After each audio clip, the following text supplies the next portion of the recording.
Bonjour à tous. Qu'est-ce qu'on vient de chanter tout à l'heure? Et quel est le vrai souci? Non, mais c'est vrai parce que tout ce que Dieu a cherché pour nous, c'est ce qui est bien. Le souci de Dieu, c'est que nous soyons formés dans sa parole pour que nous le connaissions mieux. Et TD, c'est l'outil, c'est le moyen qui permet de bien étudier la parole, d'aller en profondeur, d'avoir une bonne connaissance. Donc, je vais faire juste un petit aperçu de l'ETD sur l'ETD. ETD, enseignement théologique décentralisé. Donc là-bas, dans les systèmes conventionnels, on est dans les amphithéâtres, dans les salles de classe, et les étudiants sont comme ce matin. Le professeur, il est à la chaire où il est devant, et il enseigne. À ETD, c'est différent. Vous n'avez pas un professeur qui est un homme qui a été formé. Le professeur, c'est le livre. Nous avons besoin de deux manuels. La Bible, qui est la connaissance à laquelle nous voulons accéder, et le livre, qui est le guide, le professeur, qui nous conduit de façon à ce que nous puissions capter les vérités qui sont dans la Bible, les acquérir, avoir ces connaissances. Donc le livre est un guide, c'est lui le professeur. C'est différent du système normal. Donc le professeur vous trouve à la maison, mais parce que vous avez votre livre à la maison. Vous pouvez travailler à la maison. Bien sûr, si j'ai dit que la Bible, c'est celle que nous étudions, le Saint-Esprit que Dieu a donné est avec nous et on a besoin de prier Dieu pour qu'il nous conduise dans toute la vérité. C'est lui qui nous explique, qui nous fait comprendre la pensée de Dieu. Non. Si c'était seulement à cause du Saint-Esprit, Dieu n'aurait pas donné apôtres, docteurs, pasteurs et autres qui sont nommés dans Éphésiens chapitre 4 pour le perfectionnement des saints. Ça veut dire que Dieu a doté l'Église d'hommes qu'il a qualifiés dans certaines directions pour que les saints, donc nous, le peuple de Dieu, soient formés. Donc c'est dans la pensée de Dieu d'avoir un peuple stable, qui n'est pas ballotté à tout vent de doctrine, qui n'est pas trompé dans tout ce qu'il entend. C'est dans la pensée de Dieu que nous ayons un peuple qui est mûr, un peuple qui est préparé. Timothée a dit, toute écriture est inspirée de Dieu et utile pour enseigner, pour convaincre, pour corriger, pour instruire dans la justice. Et un autre traducteur dit, une autre version, pour instruire, pour nous permettre de mener une vie juste. La vie juste est importante pour Dieu. Celui qui ne veut pas vivre une vie juste ne peut pas dire qu'il aime Dieu. Parce que c'est à cause de la vie injuste que Jésus est venu mourir sur la croix.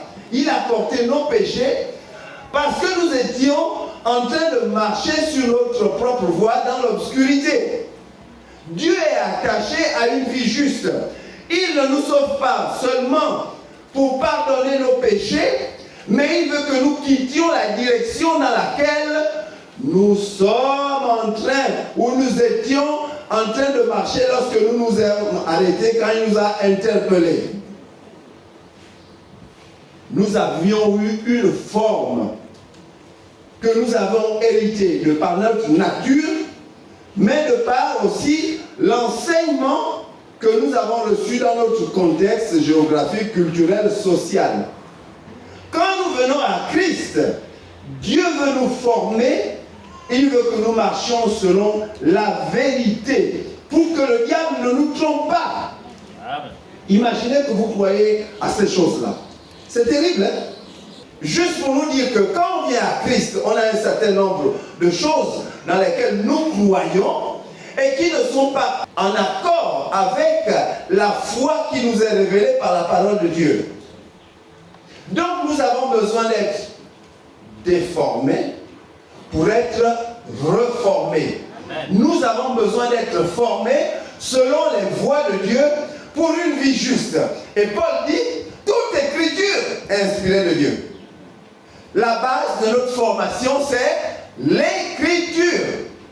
Mais comme Dieu sait que nous ne pouvons rien faire tout seuls, nous avons besoin de personnes qui sont avancées pour nous aider. Et s'il y a des systèmes pédagogiques, c'est que des personnes ont réfléchi selon l'intelligence que Dieu leur a donnée pour qu'il y ait des méthodes qui permettent facilement d'acquérir les connaissances, de discerner ce qu'on peut mettre en application pour que nous soyons transformés. C'est Dieu qui a créé l'homme, non? Les gens qui parlent mal contre l'intelligence, ils n'ont qu'à encore relire la Bible. Dieu a créé l'homme parce que, pour son plaisir, il veut que l'homme participe aussi à la transformation de la vie, de la planète. Dieu a donné tout, mais il veut que l'homme travaille avec lui. Il n'y a pas Paul qui nous dit que nous sommes co-ouvriers avec Dieu. Si, n'est-ce pas? Dieu travaille avec nous. Nous travaillons avec lui. Il peut sauver le monde seul, mais il n'a pas envie de le faire. Il a créé l'homme et il veut sauver les perdus avec l'homme qu'il a déjà sauvé et qui est prêt à écouter Dieu, se laisser façonner, transformer, afin que Dieu l'utilise pour avoir de bons résultats. Amen. Donc, étaler, c'est comme une barrière. Il y a les poteaux, et puis il y a un fil au-dessus, un fil en dessous. Cette image-là, mentalement, vous la voyez, non? Quand on fait les petites clôtures, ceux qui font les jardins et tout ça, ils mettent les poteaux, et puis un fil en bas, un fil en haut, et les poteaux tendent les fils. Donc, le fil du dessus, c'est le livre qui nous enseigne. Et donc, dans le monde, il y a plusieurs systèmes de formation qui n'ont que ça. Le livre. Et le livre, le manuel étalé, il a un avantage. Pendant qu'il te donne l'information, il teste pour t'évaluer si tu as bien saisi ce qui t'a été dit. Et après que tu aies répondu, il te donne la réponse pour que tu puisses corriger ou vérifier si tu as bien compris. Il y a des systèmes de formation qui ont cela, mais plusieurs n'ont pas cela. J'ai commencé à étudier la parole de Dieu avec les supports de Campus pour Christ et du navigateur. Et j'ai constaté que ce sont de très bons supports, mais les manuels étayés ont été vraiment éprouvés. Donc, à ce niveau, on acquiert des connaissances. L'autre aspect de l'étayé, ce sont les poteaux de la clôture qui tiennent le fil, qui font que tout soit un. Elle représente les réunions de mise en commun. Si pendant 5 jours, tu es avec le maître à la maison, ton livre, une fois par semaine, pour un peu plus d'1 heure, tous ceux qui étudient le même module, le même cours que toi, se retrouvent, et pas avec le responsable devant comme je suis, mais nous sommes assis tout autour, en cercle, pour partager, mettre en commun ce que nous avons acquis pendant notre étude de la semaine. C'est aussi le bon moment pour corriger les mauvaises compréhensions. Et ensemble, il y aura une telle richesse du point de vue information, connaissance, qu'on n'a pas forcément avec un professeur devant. Avec le Saint-Esprit, dirigeant dans toute la vérité, apportant l'éclairage, la connaissance, pour que nous puissions nous asseoir dans nos convictions, que nous ne soyons plus ballottés à tout vent de doctrine. La science est au milieu de tous. Pour ce qui me concerne, l'Éternel m'a fait beaucoup de bien avec la rubrique particulière étudier le verset. En fait, à la fin d'un cours qui a X leçons, tu as X versets théoriquement que tu as quand même appris. Cela travaille ta mémoire et cela permet que tu ne sois pas obligé en toutes circonstances d'avoir ta Bible pour exhorter un frère. Parce que tu as la parole de Dieu avec toi. Avant qu'elle ne descende dans le cœur, il faut qu'elle soit dans l'intellect. Il faut la mémoriser. Nous avons tendance à ne pas travailler. Nous ne voulons pas travailler. Ça fait beaucoup de travail. Mais à l'école, on nous demande d'étudier de longues leçons. C'est vrai ou c'est pas vrai? Que sert-il à un homme de gagner le monde entier s'il perd son âme? On apprend pour être président, peut-être. Pour avoir un grand poste, c'est un bon salaire. Mais on ne veut pas apprendre pour avoir la garantie d'être épargné de l'enfer. Cherchez premièrement le royaume des cieux et sa justice. Et puis, en bas de la clôture, il y a le troisième fil qui représente les actions de mise en pratique, les actions d'application.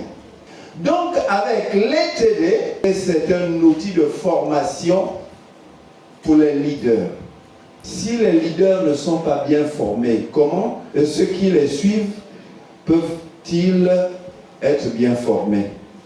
Tel élève, tel disciple ressemble à son maître. L'ETD a commencé en Afrique dans les années 1963. L'ETD a été mis en place pour que ceux qui sont formés servent dans leur église locale. Parce que la pensée de Dieu, c'est que nos dons soient développés là où nous sommes en train de vivre dans la communauté. Peut-on suivre le Seigneur sans servir? Le serviteur est intelligent et prudent. C'est celui qui, le maître, n'ayant pas dit quand est-ce qu'il viendra, continue de s'occuper des autres, de les servir, de les garder, peu importe le moment où le maître viendra. Parce qu'il le trouvera toujours au travail. Dieu nous a sauvés pour travailler. Et l'apôtre Paul dit que Dieu nous a sauvés pour des bonnes œuvres. Amen. Éphésiens 2, 10. Qu'il a préparé d'avance. En fait, nous ne pouvons faire un travail bénéfique, une œuvre bonne, que si elle est dans le plan de Dieu, conforme à ce que Dieu est. Amour et saint, juste. Nous tous, nous avons été préparés pour une œuvre bonne. Ce n'est pas la même pour chacun, mais chacun a été préparé. Dans le plan de Dieu, chacun a été préparé. Et Paul dit à Timothée, dans 2 Timothée 3, 16, 17, que la parole de Dieu là, qu'on nous enseigne, qui nous corrige, qui nous redresse, nous instruit dans une manière juste de vivre, de sorte que nous soyons aptes, que nous ayons l'aptitude de travailler, d'accomplir les œuvres bonnes. Nous devons être formés parce que nous rendrons des comptes. N'avez-vous pas entendu au sujet de nous qui enseignons qu'on nous demandera des comptes? Pourquoi? Parce que chacun de nous peut être une pierre d'achoppement par son comportement, sa conduite, sa vie, mais aussi par ce qu'il dit. Ce n'est pas la volonté de Dieu. Donc, ETD, enseignement théologique décentralisé. Théologique, ça porte sur Dieu, puisque j'ai parlé de Bible. Nous ne sommes pas ici pour étudier les autres sciences, la philosophie, sinon on va à l'école. Ça porte sur Dieu. Il y a quelqu'un qui a dit, mais comment on peut étudier Dieu? Non, on n'étudie pas Dieu. Nous sommes incapables de comprendre et de saisir Dieu. ETD, choix ou responsabilité. Mais avec tout ce que je viens de dire, chacun peut commencer à répondre à la question. Se former, c'est un choix ou c'est une responsabilité? Oui, l'outil de formation que nous avons ici, dans l'Alliance, que plusieurs autres églises convoitent, admirent et recherchent, c'est l'ETD. ETD, c'est choix ou responsabilité. Jean chapitre 4, versets 20 à 22. Nos pères ont adoré sur cette montagne et vous vous dites que l'endroit où il faut adorer est à Jérusalem. Verset 21. Femme, lui dit Jésus, crois-moi, l'heure vient où ce ne sera ni sur cette montagne, ni à Jérusalem, que vous adorerez le Père. Verset 22. Vous adorez ce que vous ne connaissez pas. Est-ce qu'on peut nous dire, vous adorez ce que vous ne connaissez pas? Si on nous le dit, c'est grave. Si Jésus nous le dit, c'est grave. Et Jésus ajoute, nous adorons ce que nous connaissons. Il argumente, car le salut vient des Juifs. Il y a deux autres références. Regardons d'abord ce que nous pouvons tirer comme enseignement ou quel est le point important ici.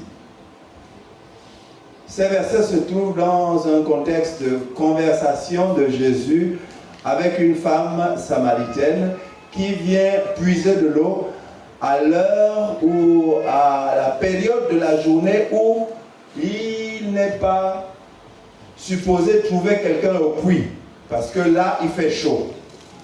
La Bible nous dit c'est à la 6e heure.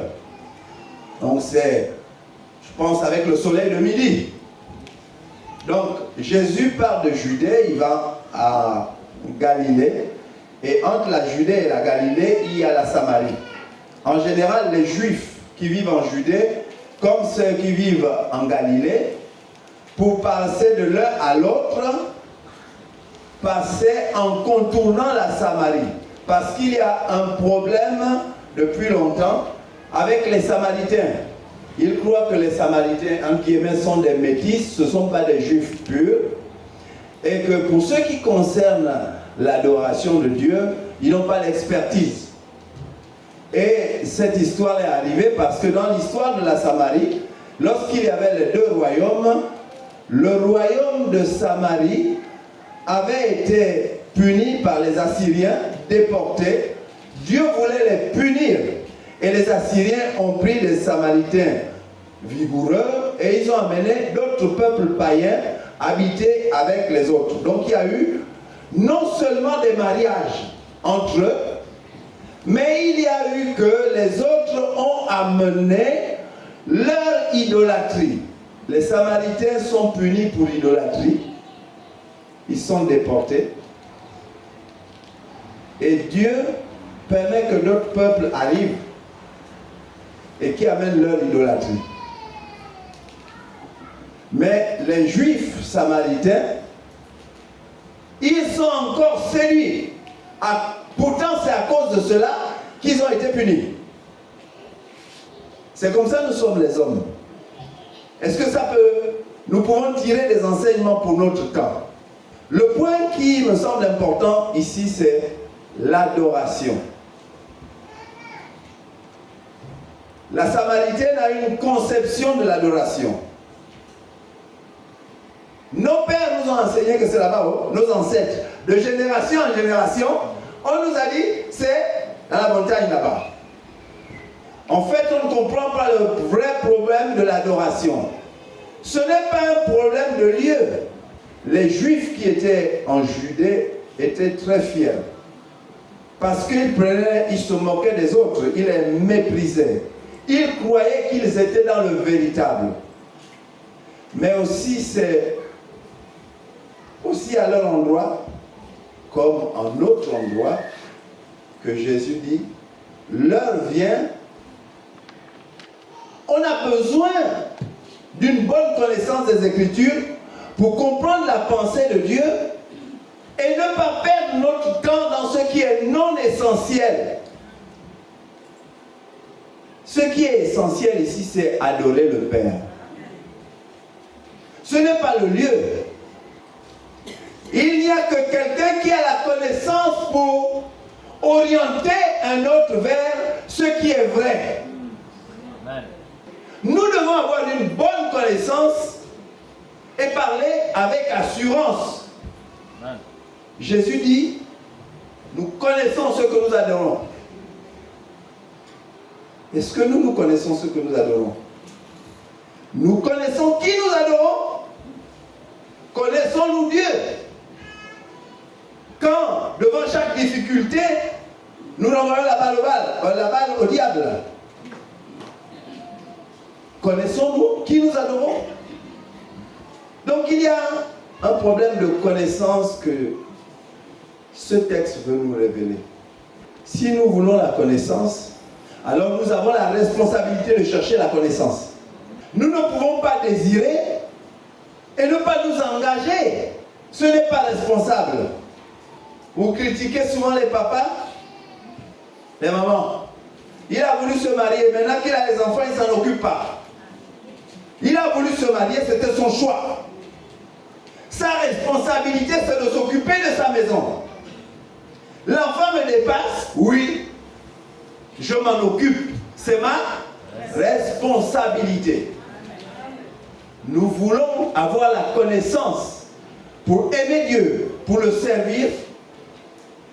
Nous choisissons. Mais si nous avons choisi, alors il nous faut être responsable parce que Dieu, il faudrait que nous le suivions. Le suivre, c'est l'écouter. Le deuxième texte, Osée 4, verset 6. Le contexte, c'est le même contexte où on a un Dieu qui est aimant. Ils ont rejeté Dieu, ils préfèrent les idoles. Donc, Osée, un peu, sa relation avec sa femme, sa relation de mariage est comparée à la relation de Dieu avec le peuple d'Israël.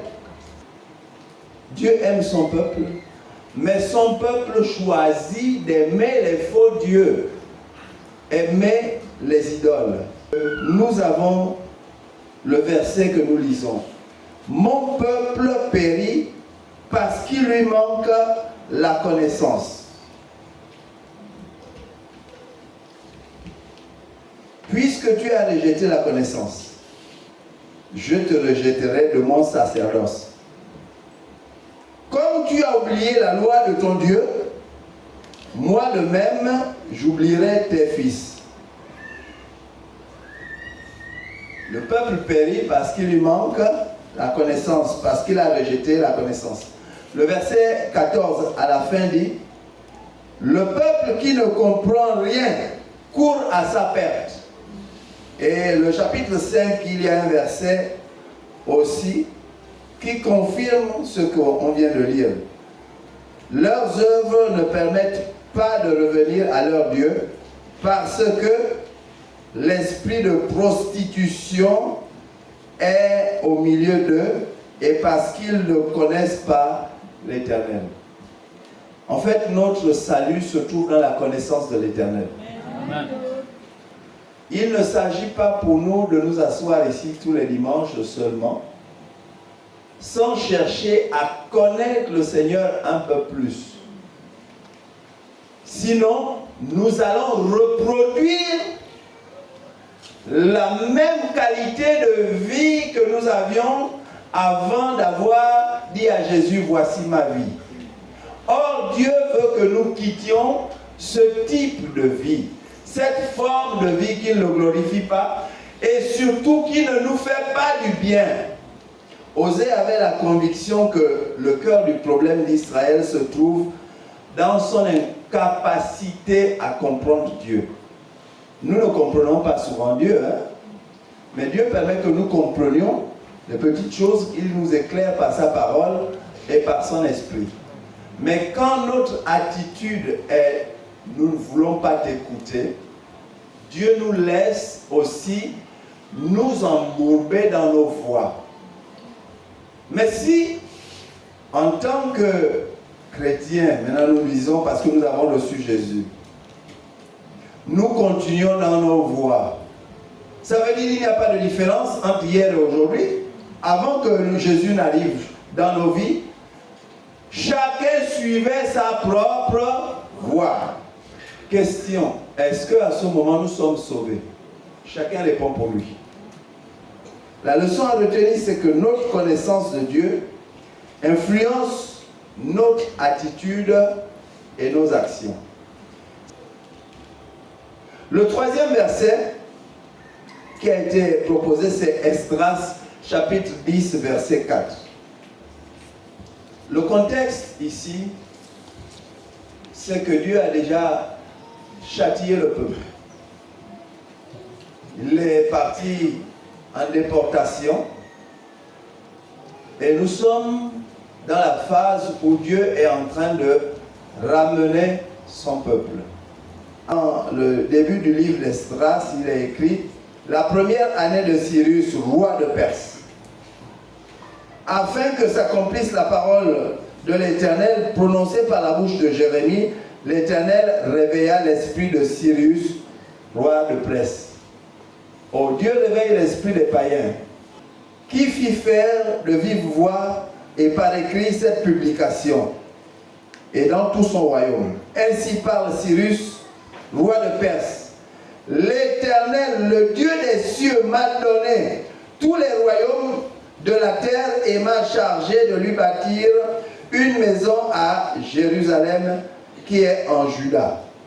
Qui d'entre vous appartient à son peuple, que son Dieu soit avec lui et qu'il monte à Jérusalem qui se trouve en Juda et bâtisse la maison de l'Éternel, le Dieu d'Israël. C'est le Dieu qui est à Jérusalem. Esdras 7, 6, voilà ce qui est dit. Et ce Esdras monta de Babylone, c'était un scribe versé dans la loi de Moïse, donnée par l'Éternel, le Dieu d'Israël. Et comme la main de l'Éternel, son Dieu, était avec lui, le roi lui accorda tout ce qu'il demandait. Ça, c'est ce qu'on dit de Esdras. Il était, l'expression c'est quoi? Versé dans les Écritures. Il ne raisonnait que par les Écritures. Il n'était orienté que par les Écritures.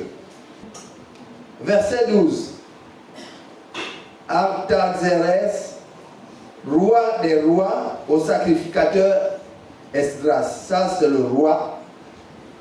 Au sacrificateur et scribe Esdras, qui transcrivait les paroles commandées et prescrites par l'Éternel au sujet d'Israël. Le roi, verset 12, scribe versé, dans ma Bible c'est écrit toujours en parenthèse, versé dans la loi de Dieu des cieux. Et le roi lui dit, je t'ai donné ordre. Le roi païen, pas le premier, le deuxième roi païen, il reconnaît que M. Esdras est un spécialiste des Écritures, de la loi de Dieu. Leçon. Quel enseignement pour nous? Les païens peuvent connaître si nous avons une bonne connaissance des Écritures. Et Esdras, dans le royaume, il n'est pas chez lui, il est à l'étranger. Déporté, le roi reconnaît que ce monsieur est versé dans les Écritures. Donc le verset qui a été proposé, c'est le verset 4 du chapitre 10. Lève-toi, car cette affaire te regarde. Nous serons avec toi, fortifie-toi et agis. On est dans quel contexte quand on lui dit de se lever? Le peuple est retourné. Il prie Dieu, il supplie Dieu, il reconnaît ses fautes. Mais le peuple a oublié une des raisons, une des causes qui poussent à l'idolâtrie. C'est que les Juifs, et pas les moindres, les dirigeants, des sacrificateurs même, ont épousé des femmes étrangères. Une des raisons, quand on lit bien la Bible, de ce que Israël est tombé dans la grosse idolâtrie, ben c'est le mariage. Les relations hommes-femmes avec les femmes étrangères, parce que Dieu avait averti. Sur ce point, nous disons que la connaissance des Écritures donne autorité à celui qui connaît. Amen. Et c'est lui qu'on appelle pour régler les questions qui ne trouvent pas de solution dans l'Église et dans la vie. Est-ce que nous réglons toujours nos problèmes à la lumière des Écritures? Sinon, c'est parce que nous ne les connaissons pas. Si nous prenons quelquefois de mauvaises décisions, ou nous nous entêtons, ou nous ne connaissons pas ce que Dieu dit sur le sujet. Mais comment connaître ce que Dieu dit sur le sujet? Si nous n'avons pas une bonne vue, une bonne révélation du caractère de Dieu, nous nous arrêtons toujours, Dieu est amour, mais Dieu est saint et juste. Amen. Il ne peut pas être amour. Il est saint et juste. Sinon, nous avons une vision déformée de Dieu. Il punit le péché. Il demande qu'on se repente, qu'on quitte les mauvaises voies, qu'on se détourne complètement. Ça, c'est le Dieu que nous avons.